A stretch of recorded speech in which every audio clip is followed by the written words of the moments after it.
André Adoul, la fin est proche. Chapitre 11. Maintenant ou jamais. Voici maintenant le temps favorable, 2 Corinthiens 6:2. L'avez-vous noté? La plupart des gens, chrétiens ou non, ont la fâcheuse tendance à vivre soit dans le passé, soit dans l'avenir, comme si le moment présent ne comptait pas, n'était pas digne d'être vécu. Pour eux, le présent semble n'être qu'un point de passage fugitif, un point de contact sans réel intérêt entre le passé et l'avenir. Au fond, l'homme n'attend rien ou fort peu de choses du présent, c'est demain qu'il sera pleinement satisfait et encore. Il le sera s'il fait fortune ou réussit à améliorer son sort. Trop de chrétiens ont ce travers. C'est demain, seulement demain, qu'ils connaîtront une existence qui correspondra à leurs aspirations les plus profondes, à condition qu'ils s'y emploient activement et sans désemparer. Il y a certainement une explication à cela. Le souvenir des erreurs du passé, des lâchetés, des négligences, des chutes répétées, semble interdire à quiconque de croire qu'il est en mesure aujourd'hui même d'entrer dans les gras pâturages, entre guillemets, autrement dit de vivre pleinement en nouveauté de vie. Pensez donc, s'exclamera-t-on, ce n'est pas en un instant, donc maintenant, que les choses vont changer. Nos progrès sont tellement lents, si peu visibles. Ce qui nous taraude et nous désespère, c'est le fait que nous retombons dans les mêmes travers. Alors comment voudriez-vous que tout soit renouvelé d'un coup? Soyons lucides, la vie abondante sera pour demain quand on aura, au prix d'efforts soutenus, atteint des sommets spirituels, pas avant. Ainsi raisonnent la plupart des croyants. Tout est pour demain. La réconciliation, le repos de Dieu, la plénitude de l'esprit, la paix qui surpasse toute intelligence, la sainteté, la vie selon Dieu à laquelle aspire tout chrétien viendra certes, mais quand on aura fait de substantiels progrès dans la foi, et après des journées de jeûne, de prière, de méditation de l'écriture, lorsque, autrement dit, au calende grec. Le moment est venu de tourner résolument le dos à notre passé, pourvu qu'il ait été réglé humblement devant Dieu. Cessons de le rappeler à l'instar de l'apôtre Philippiens 3, verset 14. Car ce passé nous incite à douter du Tout-Puissant, au lieu de tendre les mains vers celui qui peut et voudrait tant opérer son œuvre en nous dès maintenant. Le dicton est bien vrai qui déclare « Demain mène à la ville jamais ». Demain mène à la ville jamais. Et l'avenir. En ce qui concerne l'avenir, la sagesse veut qu'on le laisse à Dieu. Il aura soin de lui-même. D'ailleurs, ne nous leurrons pas. Demain ne sera bon que si le présent est bon. Il n'y aura des progrès demain que si j'en fais aujourd'hui. Ma vie de prière ne s'affermira demain que si je prie maintenant. Si nos aujourd'hui sont mal vécus, l'avenir le sera aussi. Je ne serai sauvé demain que si je le suis aujourd'hui. La Bible ne renvoie jamais à demain. Elle use de l'impératif qui appelle à une action immédiate qui réclame la foi, toute notre confiance au Fils de Dieu. Par exemple, elle dit « Soyez réconciliés, soyez remplis de l'Esprit, pardonnez, etc. » C'est donc aujourd'hui le jour de l'obéissance. Comme je ne suis pas sûr de vivre demain, c'est bien aujourd'hui que je devrais expérimenter, ou plus exactement recevoir par la foi, la plénitude de la vie, l'abondance promise par le Dieu Tout-Puissant. Oublierions-nous que c'est le présent qui est habité par le Seigneur, et que c'est le présent, notre présent, qu'il veut remplir de sa présence. Seule l'éternité, qui est de fait un présent sans fin, devrait nous attirer. Le moment actuel qu'il convient de vivre intensément, dit Kelly, devrait contenir tout ce qui est nécessaire à la complète satisfaction de nos aspirations les plus profondes.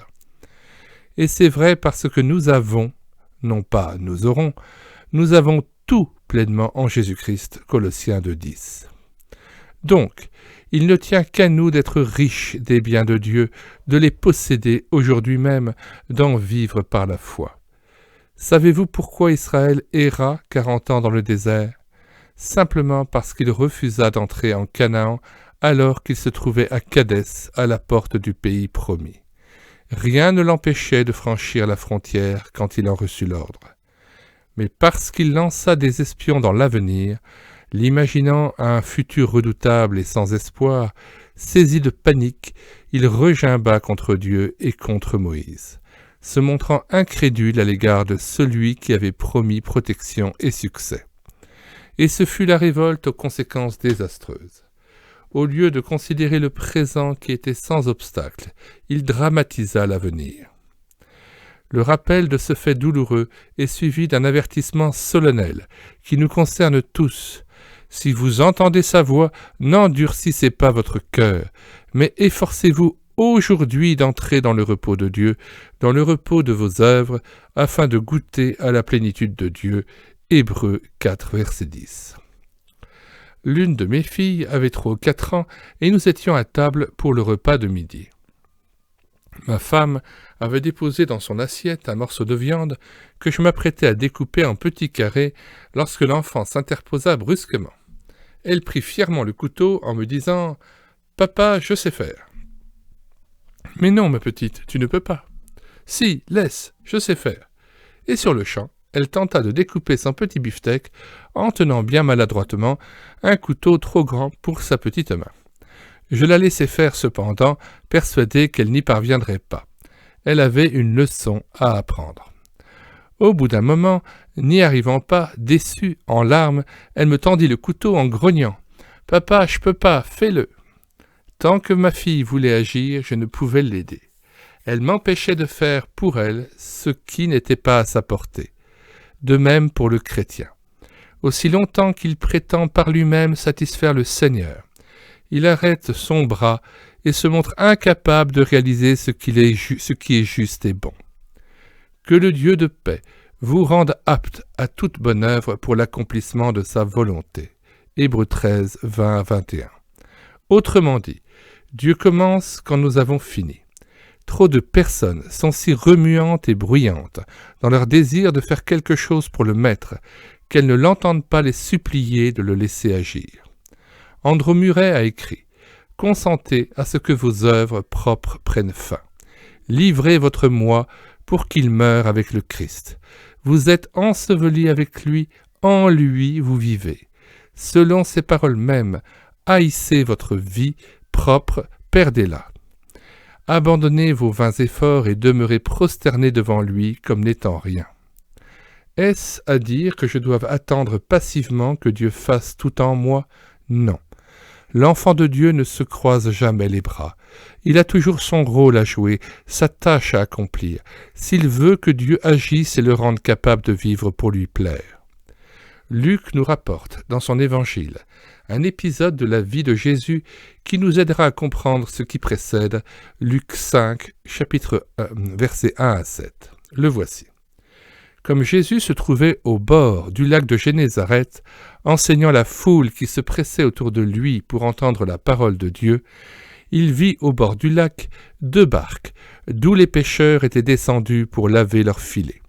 Il monta dans l'une de ces barques qui était à Simon, et de la barque il enseignait la foule. Lorsqu'il eut cessé de parler, il dit à Simon, « Avance en pleine eau, et jetez vos filets pour pêcher. » Simon lui répondit, « Maître, nous avons travaillé toute la nuit sans rien prendre, mais sur ta parole je jetterai le filet. » L'ayant jeté, ils prirent une grande quantité de poissons, et leur filet se rompait. Ils firent signe à leurs compagnons qui étaient dans l'autre barque de venir les aider. Ils vinrent, et ils remplirent les 2 barques au point qu'elles enfonçaient. C'était donc bredouille que Simon et ses collègues avaient regagné la berge. Et pourtant, le poisson ne manquait pas dans le lac. Et pourtant, ces pêcheurs étaient des hommes de métier expérimentés, travailleurs, dotés d'un bon matériel. Alors pourquoi leur échec, et plus tard pourquoi cette pêche exceptionnelle? Uniquement parce que la présence de Jésus dans la barque a fait merveille. Cependant, elle ne pouvait opérer sans les pêcheurs eux-mêmes qui ne sont pas restés inactifs. Sur la parole de Jésus, ils ont obtempéré, acceptant d'obéir à un charpentier dont ils ont perçu l'exceptionnelle autorité. Ils n'ont pas dit « À quoi bon ?» ou « D'ailleurs, il est incompétent, n'étant pas du métier. » Ils sont allés jeter leur filet en pleine eau, et c'est alors que se produisit l'extraordinaire. Quelle leçon! Ici, Jésus permet l'inefficacité des moyens pour mettre en évidence l'efficacité de sa présence. Je répète, Jésus permet l'inefficacité des moyens pour mettre en évidence l'efficacité de sa présence. Sans le Christ, notre vie est stérile. Elle le sera encore si nous n'obéissons pas, si nous ne passons pas aux actes. Mais que le Seigneur demeure et agisse en nous, et nous voilà pourtant beaucoup de fruits, et nous voilà portant beaucoup de fruits, notre part, il y en a une, étant de demeurer en lui, Jean 15, verset 5. Ce qui est impossible aux hommes est possible à Dieu. Que le Dieu de paix vous rende capable de toute bonne œuvre pour l'accomplissement de sa volonté et fasse en vous ce qui lui est agréable, par Jésus-Christ, auquel soit la gloire au siècle des siècles. Hébreux chapitre 13, versets 20 à 21. Alors pourquoi avons-nous traîné si longtemps dans le désert sans connaître la vie abondante promise par Dieu ? Certainement parce que nous n'avions pas encore touché le fond de nous-mêmes, c'est-à-dire accepté une bonne fois pour toutes l'idée que notre vieille nature ne pourra jamais satisfaire Dieu, Romains 8, 5 à 8. Elle ne peut œuvrer pour sa gloire. Il faut donc en finir avec ce moi encombrant, totalement impuissant à bien faire. Dieu nous ordonne de le tenir crucifié. Livrons-le au Christ afin qu'il meure. Sans prétendre dire « c'est moi qui dois me sanctifier, c'est moi qui dois changer mon caractère, moi qui dois être fervent, moi je ». Celui qui se met ainsi en avant, en vérité se détourne de Dieu, le traite comme si l'on ne devait rien attendre de lui, attitude orgueilleuse qui l'attriste profondément. Sur quoi doivent porter mes efforts ? Que doit-on faire pour plaire réellement au Seigneur afin qu'il agisse et manifeste sa puissance ? D'abord, oublier le passé et le donner à Dieu, résolument. Oubliant ce qui est en arrière, dit l'apôtre, je me porte en avant, Philippiens 3, verset 13. B. Marcher dans la lumière, c'est-à-dire se tenir toujours plus près de Dieu par la prière, la lecture de sa parole, la participation effective à la vie de l'Église. Ainsi, j'apprendrai à le mieux connaître, lui le Seigneur, et à mieux me connaître, ce qui n'est pas rien. Éclairé par le Saint-Esprit, il me révélera ce qui lui déplaît et l'attriste dans mon comportement de tous les jours.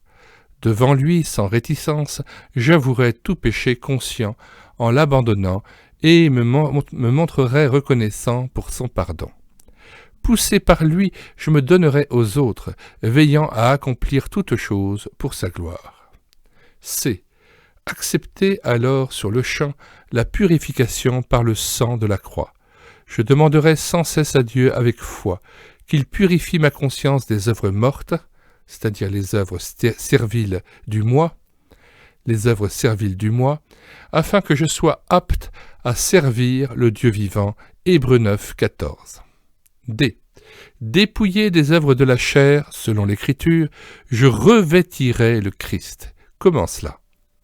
En gardant mes regards sans cesse tournés vers lui et en m'appropriant par la foi son œuvre en moi.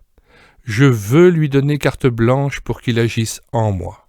Le Seigneur veut enrichir ma vie présente en la remplissant du sentiment de sa présence.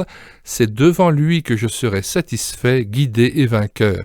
C'est lui ma vie, la vraie. Un jeune homme nouvellement converti, mais qui devait devenir un enfant de Dieu exceptionnel, déclara lors d'une réunion de jeunesse qu'il fallait tout abandonner avant que Dieu puisse agir en nous.